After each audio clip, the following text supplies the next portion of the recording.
Welcome. In this video, we're dealing with a Frigidaire dishwasher that is leaking during cycle.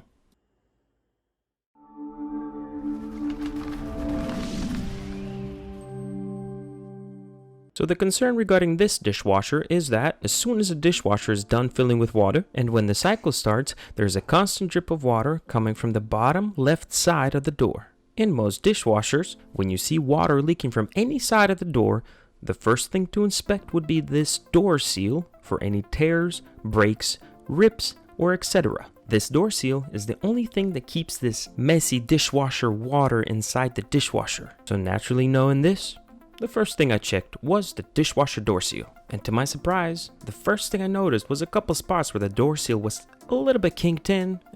At least that's what it looked like. So at this point, I just needed a closer look at this door seal. And sure enough, the left corner of this door seal was just completely destroyed. So to eliminate the water leak, we will have to replace this dishwasher door seal. Here's the model number of the dishwasher and the part number of the door seal. When you're ready to install the new door seal, be sure you install it correctly. Somewhere towards the middle of the new door seal, there should be a red paint mark.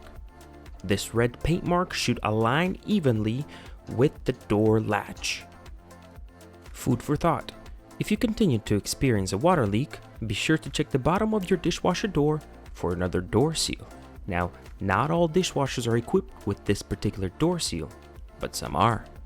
And in your situation, if you still see signs of water leaking from any side of the door, go ahead and check the bottom of your dishwasher door to see if that door seal has been compromised. If this video helped you in any way, don't forget to like and subscribe.